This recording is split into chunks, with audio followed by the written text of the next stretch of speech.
Hello, my Walking with Jesus friends, on this Wednesday. What has been the most direct and forceful opposition you have ever faced to Christianity, especially your relationship with Jesus Christ and your conviction that the Bible is God's truth for our world? Pause and think about that for a few seconds. Let's join the Apostle Paul, Silas, Timothy, and Dr. Luke as they are spending their first days in Philippi, Macedonia.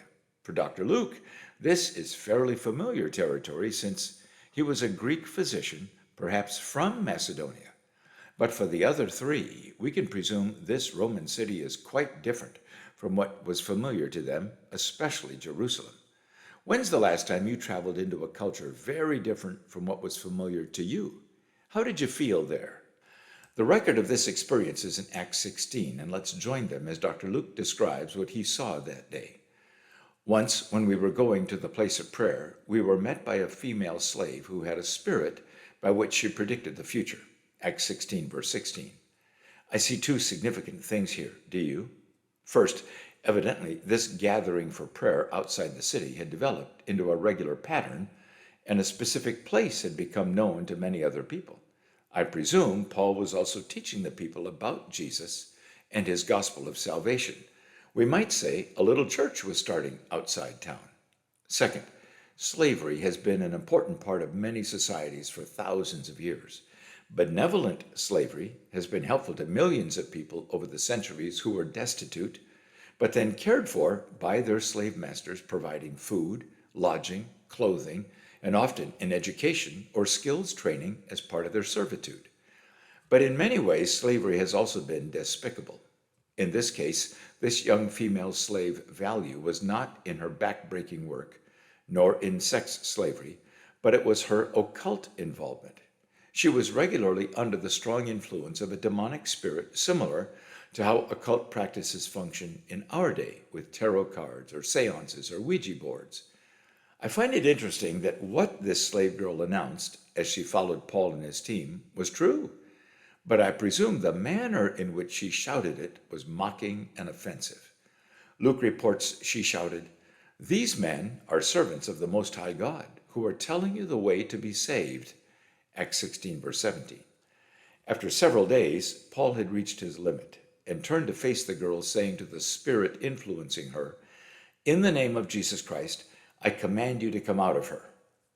There is no evidence Paul screamed these words, nor that he became violent. He simply spoke in the name of Jesus to a dark spirit which was controlling this girl. Luke describes the result this way. At that moment, the spirit left her. I see no evidence of the drama that is reported with other deliverances from dark, controlling spirits when they sometimes screamed, as in Mark chapter 1, or threw people into convulsions, as Mark chapter 9. Why not? This dark spirit, while manipulating this young girl, was not harming her, nor harming her masters. This spirit was, in the view of many people, helpful to this girl, her masters, and those who sought her services in helping them gain a glimpse of their future, even if it was not accurate. Watch this, my friends. Years later, the Apostle Paul wrote about the dark kingdom deceiving people, enticing people, but sometimes doing so with what may appear to be helpful deception. 2 Corinthians chapter 11, verse 13 to 15. Paul wrote, "Satan himself masquerades as an angel of light." Do you see such deception, enticing schemes being used in your city to draw people into bondage to the dark kingdom? For this slave girl's owners, this was a crisis, for evidently she lost her abilities with the occult practices she had been using. Luke writes, they seized Paul and Silas and dragged them into the marketplace to face the authorities. Remember, this city, Philippi, was a major provincial city in Macedonia with a Roman military contingent, courts, and high-ranking officials. The accusation was made that these men are Jews and are throwing our city into an uproar. Acts 16, verse 20. No public defendant was awarded to them, nor does it appear they were given any opportunity to address the crowd or the officials in their own defense. Quickly, the roar of the crowd moved the magistrates to issue their judgment. Paul and Silas were stripped and beaten with rods, After they had been severely flogged, they were thrown into prison, and the jailer commanded to guard them carefully. What does this tell us, my friends, about the challenges Paul and his companions would face in bringing the gospel of Jesus Christ into the Roman, Greek, and Gentile world? This beating was horrific and done publicly as a warning to anyone else who might think about being a rabble-rouser or breaking Roman laws. You've probably heard the phrase, the iron fist of Rome. This is one example, and it was very effective in keeping the people living in fear.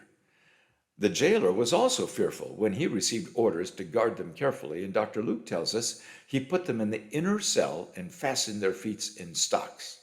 Acts 16, verse 24. We don't know why Dr. Luke and Timothy were not also arrested, beaten, and thrown in prison, but we can assume that they were all giving serious thought that night to this violent persecution they may be facing in Macedonia and the price they might have to pay to share the gospel there. There was no one other than Jesus to whom they could appeal, and I'm sure they were, perhaps with Lydia, praying and trying to discern a plan of action for the next day. Paul and Silas, however, were doing something shocking. The record says, about midnight, Paul and Silas were praying and singing hymns to God, and the other prisoners were listening to them.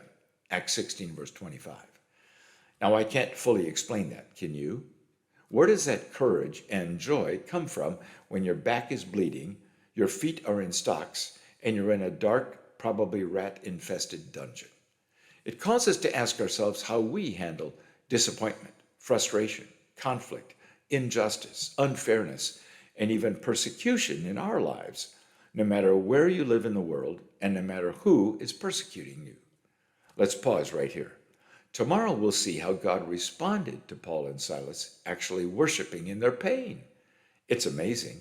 But of course, in the darkness and pain that night, they had no idea God was planning something spectacular. Can you and I face the challenges of our days, confident that God, in his sovereignty, knows all about whatever is causing your pain? And are you willing to trust him in it all? The Lessons Learned notes will help you dig much more deeply into key scriptures, which will encourage and strengthen you in the face of adversity. And this powerful Jewish song, built on Psalm 121 and filmed in Israel, may have been the type of song Paul and Silas were singing that night. Tomorrow, we'll rejoin them in that dungeon to see what God does next.